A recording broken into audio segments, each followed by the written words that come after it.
Setelah kematian, tubuh harus dibiarkan sendiri selama 3 hari. Ada alasan. Dokter ini tidur di tengah malam. Kehilangan jiwanya oleh dewa kematian. Tunggu sampai dia mencapai pintu istana Yan Luo. Dokter baru tahu bahwa mereka mengaitkan jiwa yang salah. Nama Wang Lan di kartu tidak sama dengan namaku Wang Lan. Lan aku memiliki inisial kursif. Dan di kartumu ada kata Lan dengan kata kayu di sebelahnya. Homonim tapi kata yang berbeda. Kamu pasti salah. Buat hantu juga harus bingung. Ternyata dewa kematian tidak lulus SD. Kata-kata tidak tahu banyak. Keliru mengambil jiwa dokter yang baik di sini. Dan sekarang tubuh Wang Lan telah ditempatkan di aula spiritual. Sepupunya adalah En Hi Chao. Setelah mendengar berita kematian Wang Lan, tanpa diduga, dia ingin mengambil untung dari saudara iparnya. En Hi Chao membawa istrinya dengan pakaian berkabung. Menangis untuk pergi ke rumahnya. Katanya sebelum kakaknya meninggal. Meminjam beberapa ratus koin perak darinya. Kakak ipar mengatakan dia belum pernah mendengar tentang ini. En Hi Chao baru saja mendengarkannya. Dan berlari di depan tubuh kakaknya. Berpura-pura patah hati. Dia sambil menangis. Dan mencuri peninggalan Wang Lan. Pada saat ini, Wang Lan dan Dewa Kematian dalam perjalanan kembali. Dewa Kematian melihat rubah liar. Dia baru bisa buat mutiara. Dewa Kematian langsung mencuri mutiaranya. Lalu masukkan ke dalam mulut Wang Lan. Dengan itu, keterampilanmu akan seperti harimau bersayap. Mutiara ini dapat menyembuhkan segala penyakit, juga dapat menghidupkan kembali manusia. Dewa Kematian berkata bahwa ini dia yang ingin menebusnya. Rubah liar bergegas. Dia mengatakan mutiara ini, bahwa dia berlatih selama 1000 tahun sebelum dia bisa menjadi satu. Memohon Dewa Kematian untuk membayarnya kembali. Rubah liar ini berani ya. Aku ingin berbicara denganmu hari ini. Dewa Kematian mengatakan rubah liar membuat banyak kejahatan. Jadi mutiara ini untuk sementara digunakan Wang Lan. Sehingga dia bisa menyembuhkan semua penyakit di dunia manusia. Bantu rubah liar untuk menebus kejahatannya. Tunggu sampai hidup Wang Lan berakhir. Dia akan mengembalikan mutiara kepadanya. Kemudian Dewa Kematian mengarah ke Wang Lan. Kembali ke dunia. Mereka melihat Ergo tepat pada waktunya. Mencuri peninggalan Wang Lan. Wang Lan tidak keberatan sama sekali. Setelah dia mengucapkan selamat tinggal pada Dewa Kematian. Lalu kembali ke tubuhnya. Aku akan mengajarimu. Keluar. Ergo tiba-tiba jatuh. Istri dan ibu mertua mengira Ergo sedang berpura-pura. Mereka kemudian mulai berkolaborasi dengan Ergo. Istrinya berjongkok siap untuk mulai menangis untuk Ergo. Tapi dia terus menangis, dia merasa ada yang tidak beres. Kamu mati.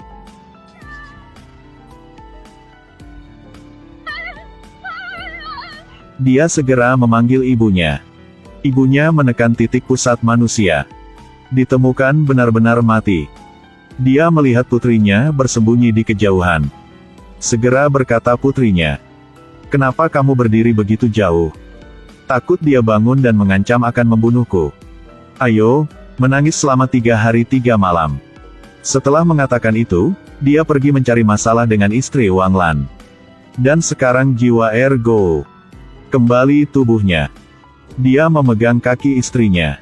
Menyebabkan istri berteriak ketakutan. Ibunya tidak malu menjadi orang yang berpengalaman. Dia mengambil sapu dan memukulnya 2 kali berturut-turut dengan cepat. Kalahkan jiwa Ergo lagi. Ergo sangat marah sehingga dia berdiri di samping dan menari dengan liar. Ibu mertuanya menemukan ayam jantan yang belum pernah bercinta. Menumpahkan darah ayam jago ke seluruh wajahnya. Mencegahnya memasuki tubuh lagi. Pada saat ini, Wang Lan juga bangun. Begitu semua orang melihatnya, mereka langsung kabur. Ibu mertua Ergo hampir mati ketakutan oleh Wang Lan. Sang istri melihat bahwa Wang Lan telah hidup kembali. Dia sangat senang sehingga dia menangis. Kemudian Wang Lan menggunakan mutiara. Menyelamatkan hidup Ergo. Pada saat ini, ayah mertua Ergo masih membuat peti mati untuk Wang Lan. Tiba-tiba dia melihat Wang Lan memasuki rumah. Membuatnya sangat takut sehingga dia segera melarikan diri. Paham. Jangan melompat, ada kolam ikan di luar sana. Fakta bahwa Wang Lan memiliki mutiara membuat Ergo cemburu. Dia ingin mencuri mutiara Wang Lan. Ergo menemukan ayah mertuanya. Dia menghasut ayah mertuanya. Katakan padanya untuk pergi membunuh Wang Lan. Lalu ambil mutiaranya. Keduanya kemudian memanggil Wang Lan ke tepi jurang. Dia ingin mendorong Wang Lan ke bawah. Tapi Wang Lan mengelak pada waktu yang tepat. Dan dia sendiri jatuh. Untung dia jatuh di dahan pohon.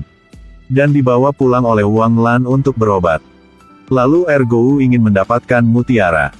Seluruh keluarga mereka bergandengan tangan. Gali jebakan besar di depan rumah. Bersiaplah untuk menipu Wang Lan di sini. Biarkan dia jatuh ke dalam perangkap. Seluruh rencana ini telah dilihat oleh rubah liar. Sampai tengah malam, dia menipu seluruh keluarga Ergo agar keluar. Biarkan mereka jatuh bersama ke dalam jeratnya. Kemudian rubah liar berubah menjadi orang tua. Mengatakan bahwa putrinya sakit. Minta perawatan Wang Lan. Begitu. Seluruh keluarga Ergo berada dalam perangkap mereka. Selama 4 hari tanpa dibebaskan. Karena menggali terlalu dalam. Jadi bahkan jika mereka ingin memanjat, mereka tidak akan bisa. Tunggu sampai mereka akan mati kelaparan. Lalu Wang Lan kembali ke rumah. Dia berjalan di depan rumah Ergo. Menemukan bahwa seluruh keluarga berada di lubang yang dalam. Wang Lan mengira mereka sedang bermain petak umpet. Setelah menyelamatkan mereka semua, ayah mertua Ergo tidak tahan lagi. Jadi dia membawa kebenaran kembali ke Wang Lan.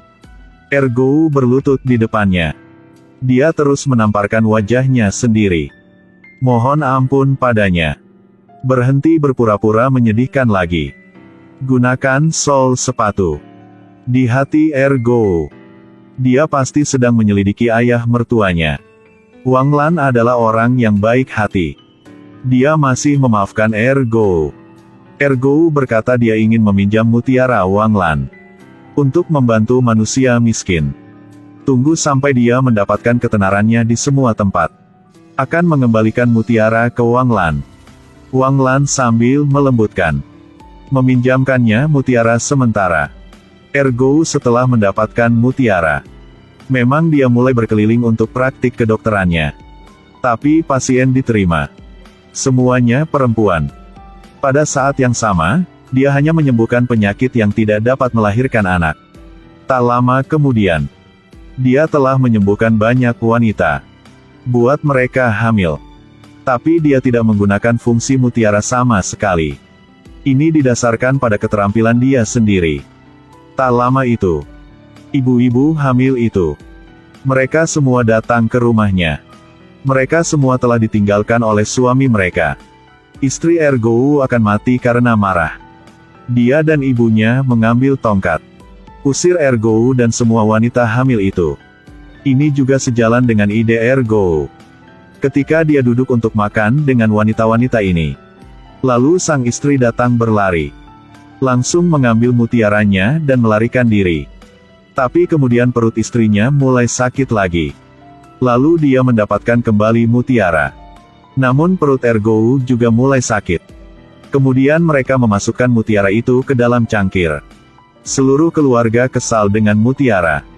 Ayah mertua berkata untuk mengembalikan mutiara ke Wang Lan.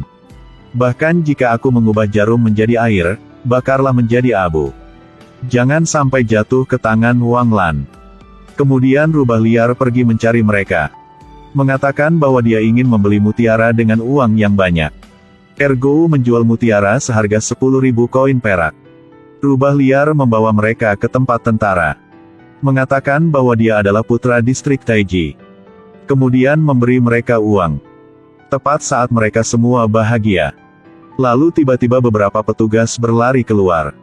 Mengatakan bahwa mereka mencuri perbendaharaan negara. Cepat undang putra distrik Taiji untuk bersaksi.